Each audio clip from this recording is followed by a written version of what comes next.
What is going on, guys? Do I have a video for you today?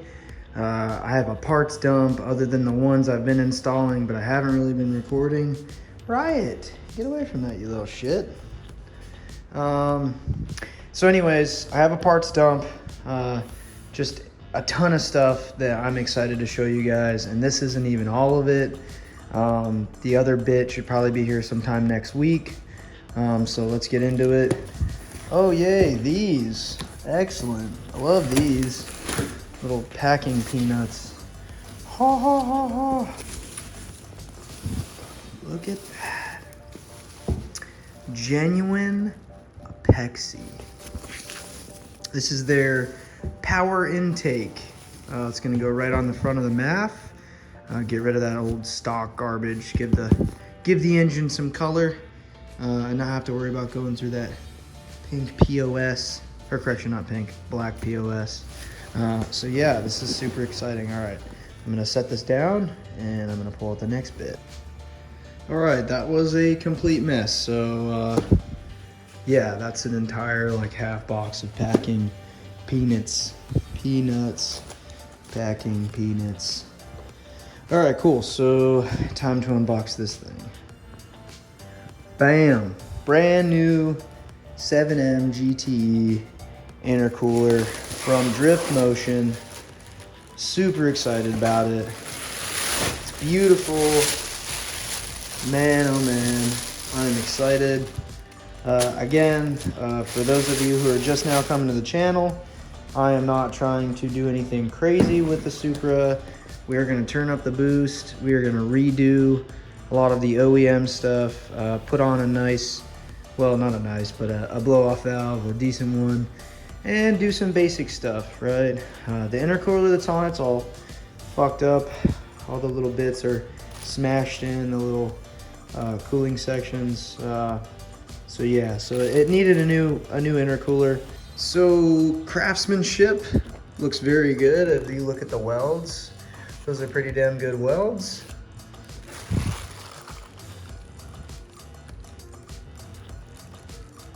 If anybody's on the fence about getting one of these, and you intend on keeping the same kind of intercooler piping setup that you have on your stock Mark III Supra, or you know, a little bit your Mark III Supra, I would highly recommend this. I don't actually know like if there's any significant power gains, but man, does this look good, and it's gonna look good under the car. So, well, under the car, you know what I mean, in front of the car. So cool. Oh, there it is. I don't even need to open it up all the way. Oh wow. Gasket. Oh wow, they gave me a gasket. Okay, cool. There we go. Gasket sealed in there with the bolts. That's awesome. All right, there we go. All right, look at that. The thing is beautiful. Drift Motion 3-inch downpipe. It's looking good, man. Looking good. All right. So this is oh, this isn't it. Whoops. Yeah, let me grab that one. Okay. This right here, this is so I can run a 90mm throttle body. Will I need to do that? Probably not. But I have the piece in the event that I do decide to run a 90mm throttle body. The Q45 one that I have just laying around that everyone's like, oh, why would you do that? You know, power gate. Like, dude, listen, man, is it your car? Okay. Then shut up. All right, cool. So there's that. We got little stuff here, which is the sway bar bushings. There's the rear sway bar bushing, energy bushings, which I've had on my 370Z before, and this is the front sway bar bushing. So that's cool. We're gonna do all polyurethane bushings if we can. Okay, these are the, why is there two of them in here? Excuse me. Okay, these are the oil drain plugs that I ordered. I only ordered one. I must have ordered two. Weird. Okay, cool.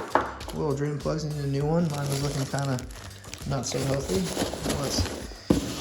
This is the most exciting part of most of the stuff I'm showing you guys today. All right. This is the most exciting part for me, and the reason why is because every time I let out the clutch or I give the car some beans, my engine and my transmission and my whole drivetrain shifts a lot, right? Now I've got the old square engine mounts, and guess what we're replacing them with? Some genuine, I believe these are the CX Racing ones that Drift Motion sells. CX Racing polyurethane engine mounts, and man, are they nice. So we're gonna be popping them hose in there. It'll be a pretty easy job. I'll honestly probably, if I get a second, I'll probably start it tonight, but we'll see what happens. This is kind of essential. I looked up a couple reviews, and this exact blow-off valve, I believe it's a 50mm tile blow-off valve, which is extremely tight, I would like to add. And I don't actually know if it's real. Might be one of them fake ones. Oh man, looking at that logo, kind of does look fake to me. Could be wrong. I have a genuine tile one out in my on my 370Z. If this is a bullshit one, so be it. But I saw a video of a guy running this exact one. He provided the link. I followed the link. It's an eBay BS one, but it gets the job done. And I went ahead and bought an 11 PSI spring, which is pretty cool for this exact blow-off valve. And I've got the 3-inch with flange to be able to mount this up. I just need some vacuum hose for it. Yeah. Oh, and then this just kind of came with it in the event that I wanted to, you know, mount my own on some intercooler piping, which I wouldn't do. There's the piece for your vacuum going in the seal. So cool. And then the very last thing I have to show you guys is I just got some nice hatch struts for the rear hatch off of Amazon. They have pretty good rating. Not super concerned about it, right? But it would be cool if they would work every once in a while. And then this thing, I do want to open this up right quick, so we're going to open it up.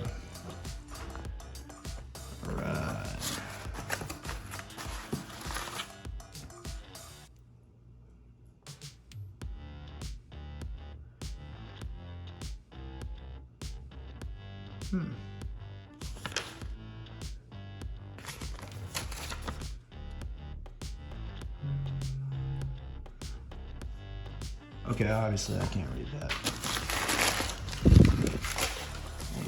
All right.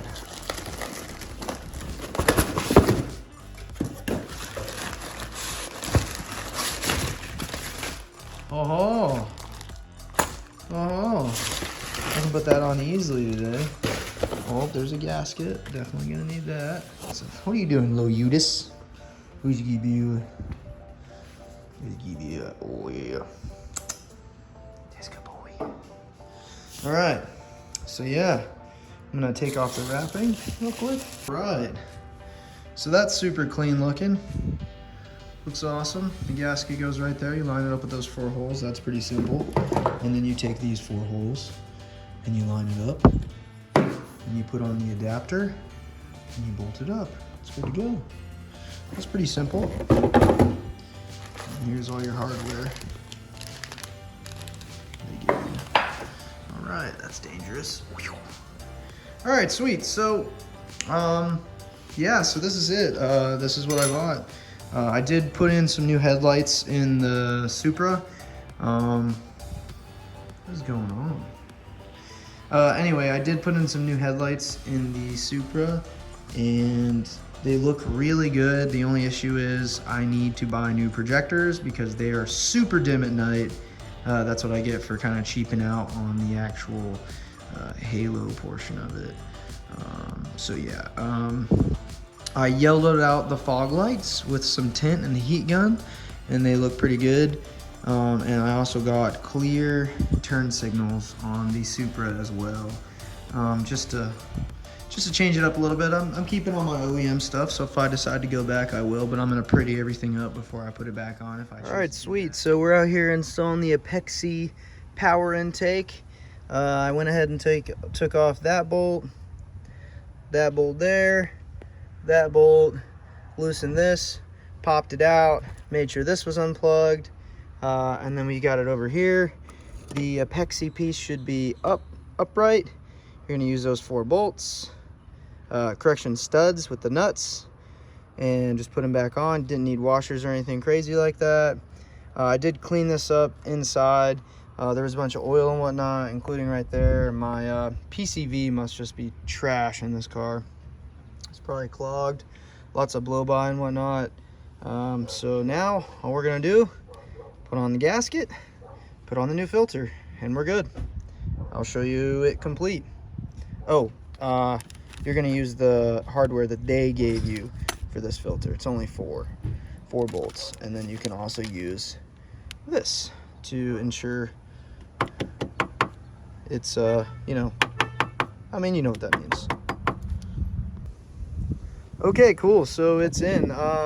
So just a note, you're gonna use that same 10 mil bolt and that 10 mil bolt to put in the hardware for the, I guess, structural integrity of the whole bit.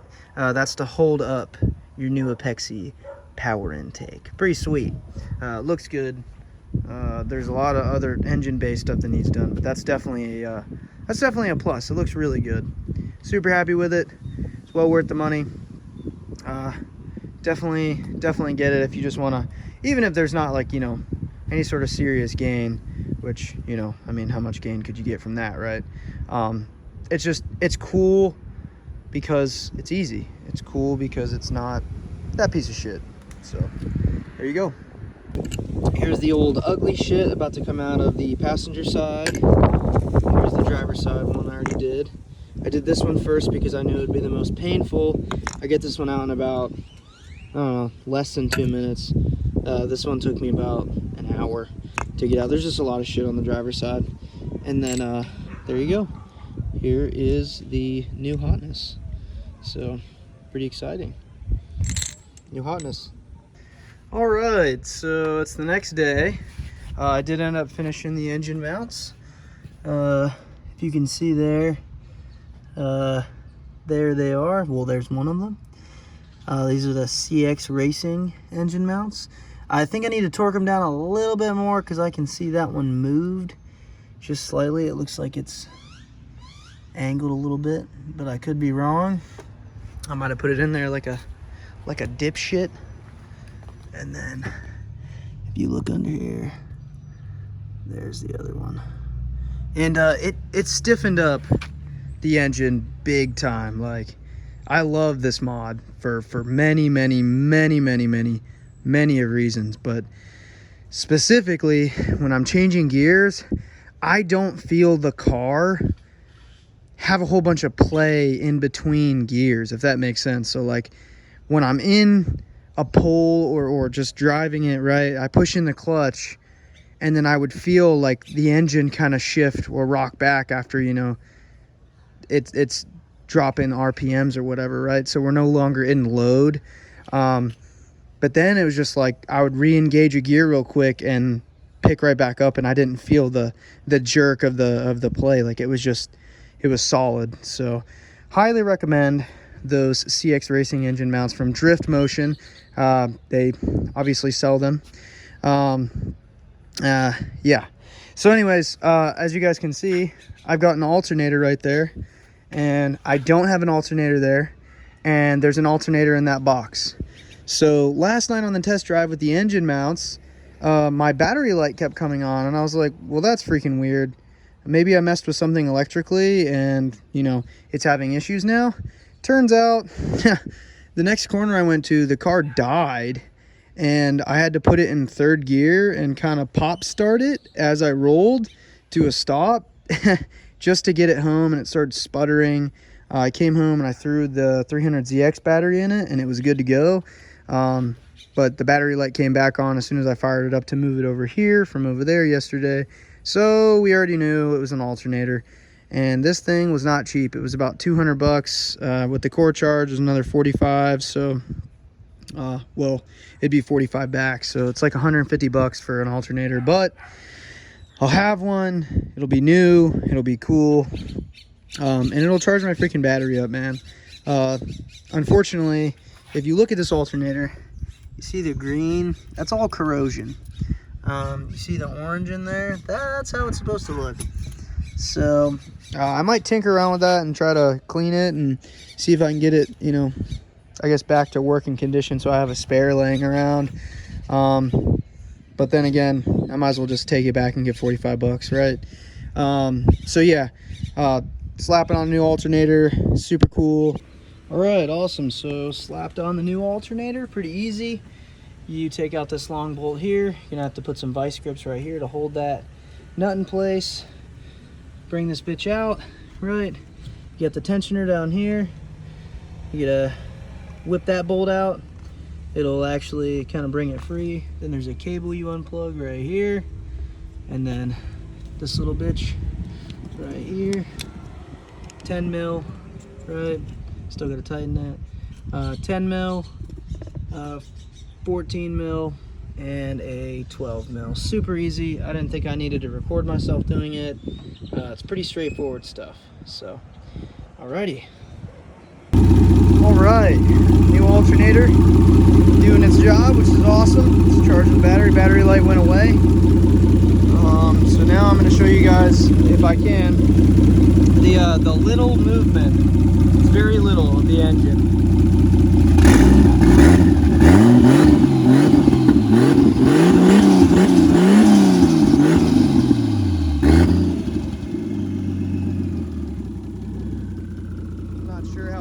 Saw that, but the engine doesn't really move at all now, which is great, because before, and I'll show you, the old engine mounts were completely torn, causing the engine to actually pitch.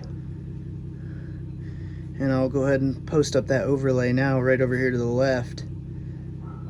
You see that? It used to pitch every time you'd give it the beans. But now it does quite well. So if you have the chance to buy those mounts from Drift Motion, I highly recommend doing so.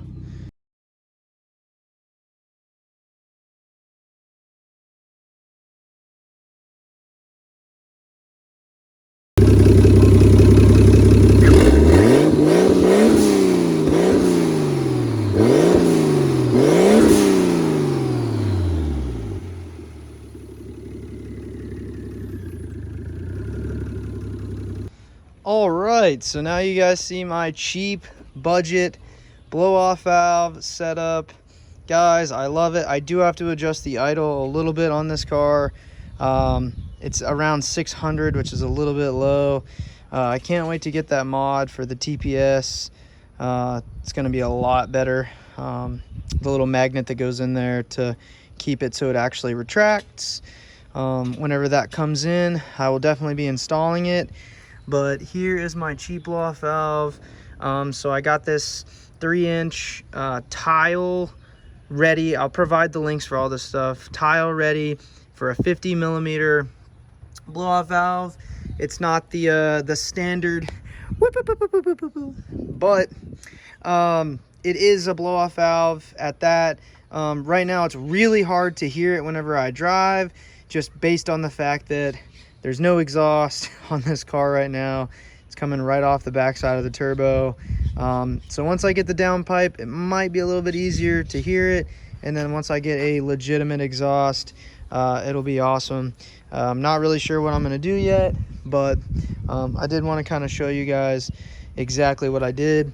So I'm not sure if this is an authentic tile one. Something tells me it's not, but it works, and that's what I give a shit about.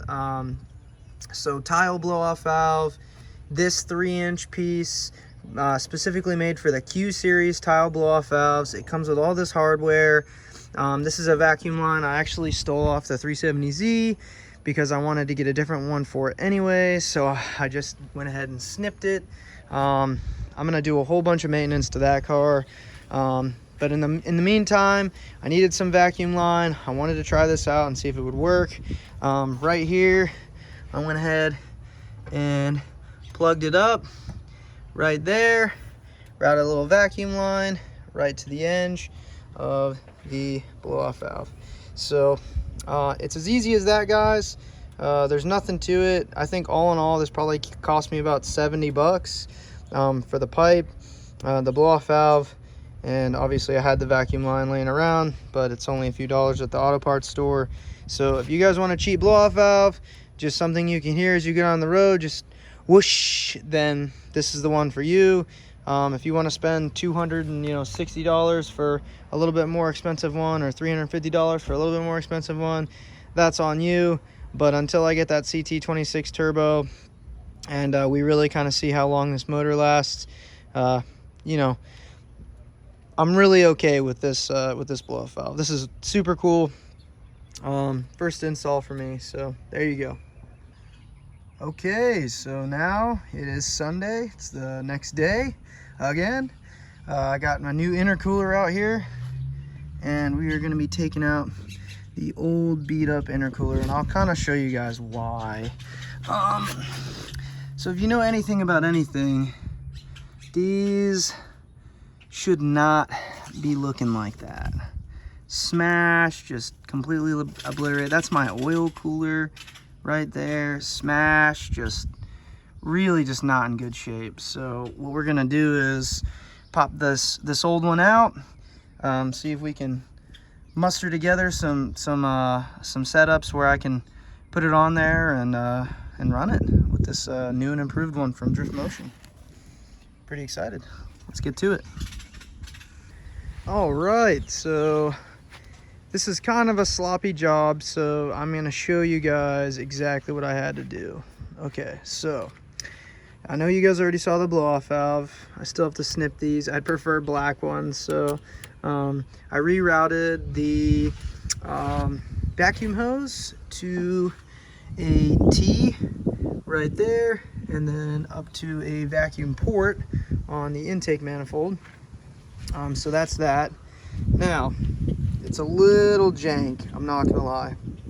Okay, so I don't know if I didn't get all the hardware, or I didn't adjust the hardware correctly, or what the deal is, but these little bits that I got from Drift Motion, I was having some issues with them, right? So honestly, I could probably back this one out again, and I could probably tighten it back down after I push this over to make it a nice L shape, even slide this up, pull it out, refit it, and I'll probably end up doing that. And the same with this one, right? But it's secure, right? Like, it's secure in there.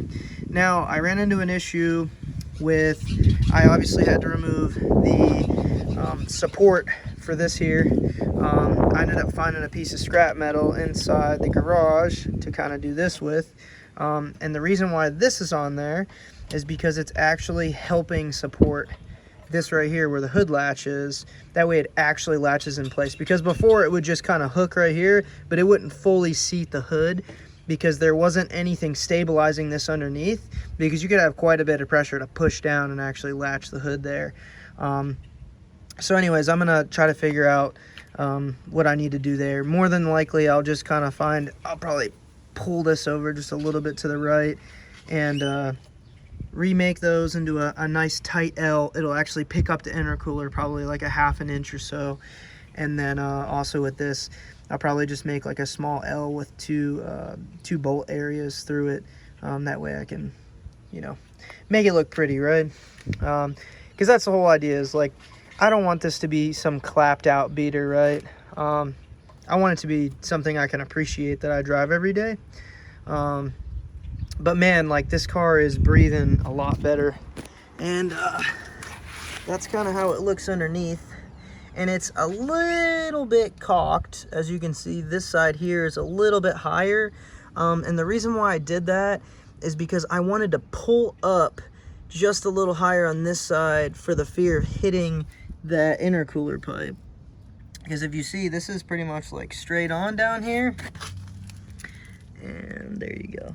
So now I repurposed a few of these couplers or not couplers, I'm sorry, hoses. So the hose there is actually off the original intake manifold piping. And then the hose down there is off the old intercooler piping that was not even for there. It was actually for where that one is right there. So, but all in all, like, it looks fine. Like, it doesn't look bad. It's just, it's not exactly straight on. But once I get those mounts better, it won't be so cocked. The left side will be pulled up a little bit more. So, but yeah, the intercooler's in. It was actually really easy. Whenever you go to take this off, this intercooler, you don't have to take off the bumper. I've seen some people in some videos say that you have to take off the bumper. You do not have to take off the bumper. So right here, you're gonna have a bracket that kind of stretches across. There's gonna be 2 bolts there, 1 bolt on the old intercooler. There's also gonna be a couple bolts that align down this way. And you'll see them, right? They're all 10 millimeter. And then the same on this side. There's going to be a bracket there with another bracket, and then your reservoir is going to be in the way. And I actually need to buy a different reservoir, or honestly, I could just put it somewhere else, because right now I'm not running one, so I'm pretty much counting on the radiator to do its job. And this is obviously the original radiator. I mean, look at the old girl. Yeah, strip this completely off. I actually don't know what that goes to, but it's done. Oh, fuck me, that's hot. So yeah, so brand new alternator, because I had to, because it was dying on me.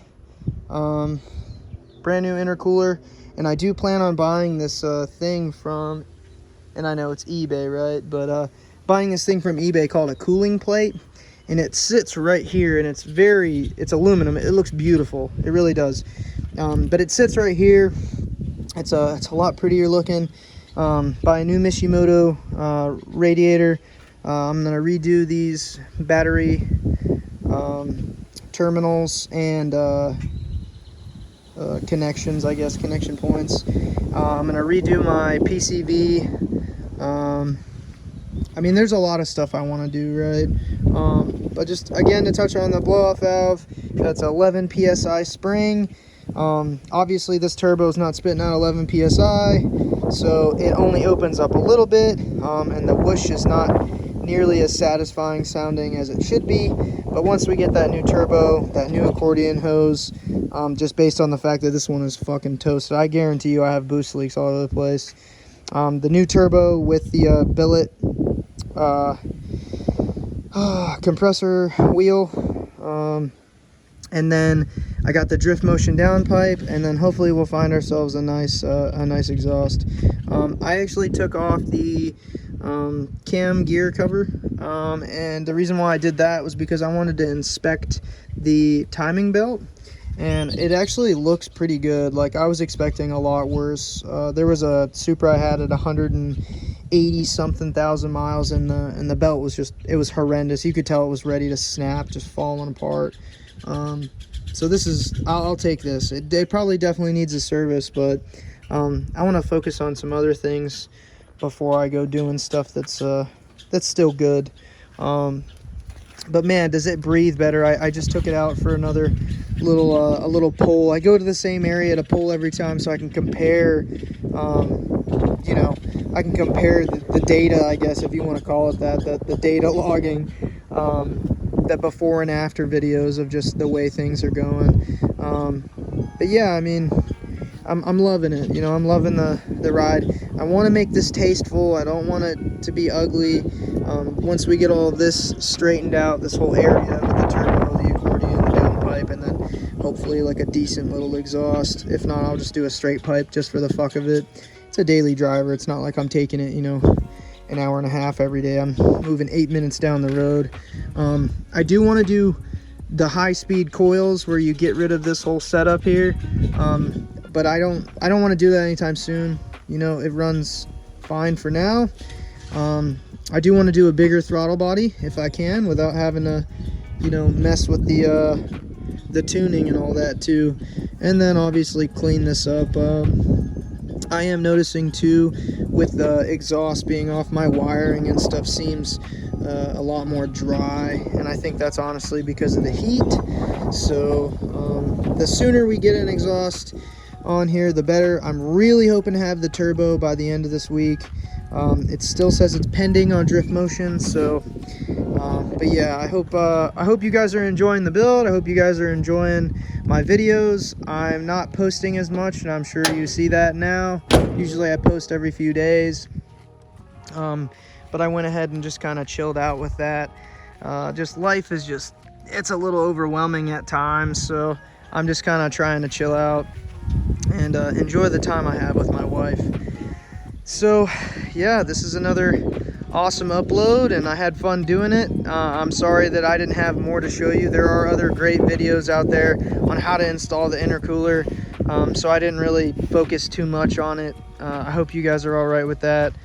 It's pretty straightforward, right? It's the same style intercooler as the one that came off, you know, the trash one. So I didn't feel the need to, you know, necessarily show every step by step. It's pretty simple. There's a couple brackets, you take off a couple of hoses, and you know, you slide her right out. So yeah, but anyways, thank you guys for tuning in. This has been another Turbo Supra video. You guys stay slow and broke.